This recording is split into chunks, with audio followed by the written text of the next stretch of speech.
వినడానికి మీ ఓపిక ఉంటే మాట్లాడతాను.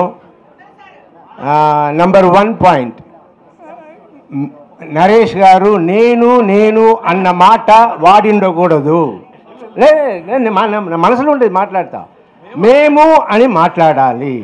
ఉండమ్మా Naresh, you are my friend. నేను చెప్తున్నా. అండ్ నేను దీనికి రావాలని అనుకోలేదు.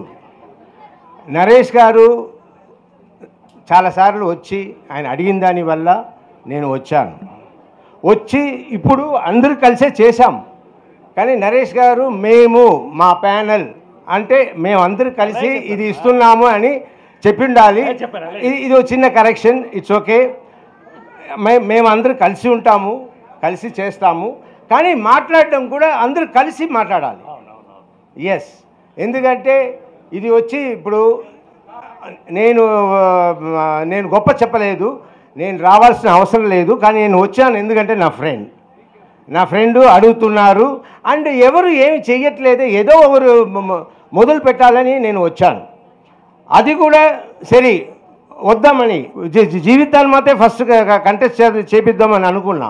సరే నేనెందుకు నిలబడ్డా, నేను నిలబడిండు కూడా. సరే ఈయన అడిగారు. ఆ తర్వాత నేను ఆలోచించాను. సరే జీవితాన్ని కంటెస్ట్ చేస్తాము, నరేష్ గారు కంటెస్ట్ చేస్తారు. నా part what is my position after they winnowing. మనం వెళ్తే ఇంటర్ఫియరెన్స్, నేను వస్తే ఇంటర్ఫియరెన్స్, నాకు పోస్ట్ లేకుండా పోస్టుతో ఉండాలి అన్న దానికోసం నేను ఏదైనా చెయ్యాలి, చేపించాలి. లేదంటే నేను ఊరికే ప్రచారం చేసి ఏమీ చెయ్యకుండా మీకు ఇచ్చిన మాటలు నిలబెట్టుకోకపోతాను, ఏం use. So I decided to okay అని వైస్ ప్రెసిడెంట్గా కంటెస్ట్ చేశాను. ఇదే జరిగింది. So we sincerely we help Naresh to win. And ఆయన విన్ చేశారు. మేమందరూ కలిసి పనిచేస్తున్నాము. ఆయన మాట్లాడేప్పుడు నేను అనకుండా మేము అని మాట్లాడాలనేది నా రిక్వెస్ట్. అండ్ ఆయన చెప్పింది అంతా మేము నిలబడి అందరూ కలిసి నిలబడి పనిచేస్తాము, మేము నెరవేరుస్తాము, మేము కష్టపడతాము. Thank you.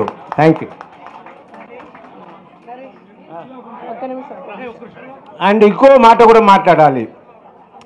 నా ఫ్రెండ్స్ అంటే నా ఫ్రెండ్స్ కాదు, నా ఫ్యాన్స్ చాలా బాధపడి వచ్చి నా దగ్గర ఏంటి సార్ మీరు ఎప్పుడు చూసినా జీవిత గారు నన్ను అలా చూసుకుంటారు, జీవిత గారు ఇలా చూసుకుంటారు, అలా మాట్లాడుతున్నారు, మీ గురించి మాట్లాడరా అని అడిగాడు. నా గురించి నేను మాట్లాడను. నా గురించి మాట్లాడే వాళ్ళు కూడా జీవిత గారు తెలియదు ఎలా మాట్లాడాలా ఏంటంటే. సరే అది వదిలేండి. కానీ ఒకటి తెలుసుకోండి, నేను జీవితాన్ని ఒక డౌరీ లేకుండా పెళ్లి చేసుకున్నా. ఓకే, ఆ అమ్మాయిని ఫస్ట్ రైటర్ చేశాను, తర్వాత డైరెక్టర్ చేశాను, ఎడిటర్ చేశాను, ప్రొడ్యూసర్ చేశాను, అన్నీ because of my force. So Jeevitha is good, wonderful, great. But Jeevitha వెనక నేను ఉన్నానని మర్చిపోవద్దు. అండ్ ఇది ఎందుకంటే చెప్తున్నా, ఎవరో మాటల్లో నా ఫ్రెండ్స్ దగ్గర అడుగుతున్నాను, ప్రొడ్యూసర్ మన సినిమా ఇండస్ట్రీ వాళ్ళ దగ్గర, ఏంటి నేను జీవిత కంటెస్ట్ చేయమంటుంది, నరేష్ కంటెస్ట్ చేయమంటున్నాడు, నేను కంటెస్ట్ చేయనాటి అడిగితే వాళ్ళు ఏమన్నారు, నువ్వెందుకు అయ్యా, నువ్వు వద్దు, జీవితాన్ని కంటెస్ట్ చేయమన్నారు. ఏమనుకుంటున్నారు నన్ను? నాకు బాధ కలిగింది, అందుకే నిలబడ్డా.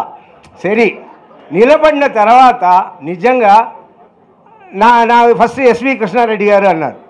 తర్వాత నాకు తెలియవచ్చింది శ్రీకాంత్ అని. నిజంగా భయపడ్డాను.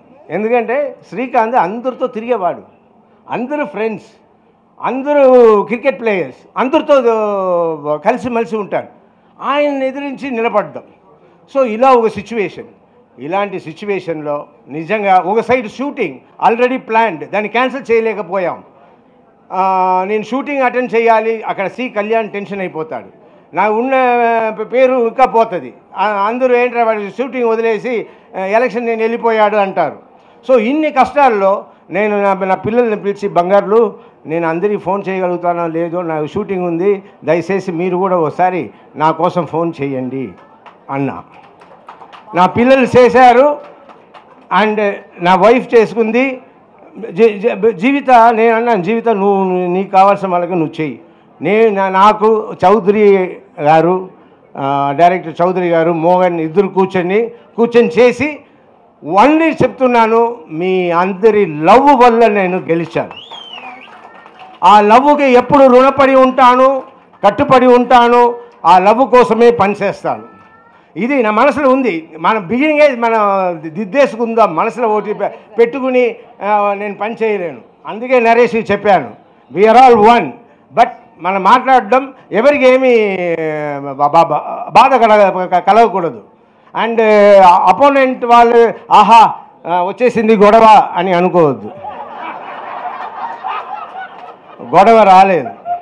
ఇది మనసులో ఉన్న మాట క్లియర్ చేసుకుంటున్నాం. గొడవ రాదు. ఓకే, మేము అందరూ కలిసి పనిచేస్తాము, కలిసి ఈ 2 years ఉంటాము, అన్ని పనులు నెరవేరుస్తాం. ఎస్. అండ్ అందరి థ్యాంక్స్ అండి. మీ లవ్కి ఎప్పుడు రుణపడి ఉంటాను. అండ్ శ్రీకాంత్ గారు నన్ను క్షమించండి, నేను ఫస్ట్ తీసేసుకుందామని అనుకున్నాను. తర్వాత మాట్లాడేసాము. కొందరు ఇలా మాట్లాడడం వేరు, నువ్వేంటయ్యా నువ్వు మూసుకో జీవితాన్ని వెళ్ళమును అంటే నాకు అదోలాగా అనిపించి వచ్చేసాను. కానీ నన్ను గెలిపించారు. థ్యాంక్ యూ అండి. ఓడిపించుంటే నేను పిచ్చివాడిగా తిరుగుతుంటానేమో. Okay, thank you. కానీ నాకు బాగా నచ్చింది, ఈ పని చేయడం నచ్చింది. కానీ ఒకటి చెప్పాలండి, నేను పొద్దున్న నుంచి అందరూ వచ్చారు, ఈవిడ అందరిని చూస్తే అందరూ నవ్వుతున్నారు, నేను నవ్వుతున్నాను. నేను మనసులో అనుకున్నాను, అబ్బో 200-300 మెజారిటీలో గెలుస్తాము అని అనుకున్నాను. నిజం, వాళ్ళ నవ్వులు చూసి అలా అనుకున్నాను. అన్నిటి ఓటింగ్ అయిపోయింది. మన కోటి రామకృష్ణ గారి ఇంటి ఫంక్షన్కి వెళ్తే అక్కడ మాదాల రవి వండుకుని, ఏంటో ఆలోచించావా, శ్రీకాంత్ మామూలు వాడా, ఓడిపోతే ఏమైపోతావని. అప్పుడే నాకు భయపడ్డాను. అయ్యో మరి ఇంతమంది నవ్వారే, అవును నవ్వితే అప్పుడే అనుకున్నా, అయ్యో వీళ్ళందరూ యాక్ట్ చేశారా, నాకు భయం ఏమవుతుందో భయం. అలా మళ్ళీ వచ్చి చూస్తే టగ్ ఆఫ్ వార్ వెళ్ళి గెలిచేసాం, అందరూ గెలిచేసాం. గ్రేట్. అండ్ ఇదే సంతోషంలో మేము పనిచేస్తాము, పనిచేసి చూపిస్తాం. Thank you. And is my sweet heart, I love him. Yeah, no గొడవ.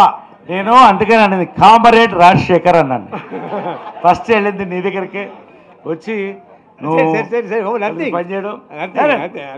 సరే. అదే పాపం, ఎందుకంటే దాని ముందు ఇతను వాళ్ళతో గొడవ చేస్తూ ఇదంతా ప్రిపేర్ చేస్తూ ఇన్ని వచ్చారు కదా, ఆ మాటల్లో నేను అని వచ్చేసింది.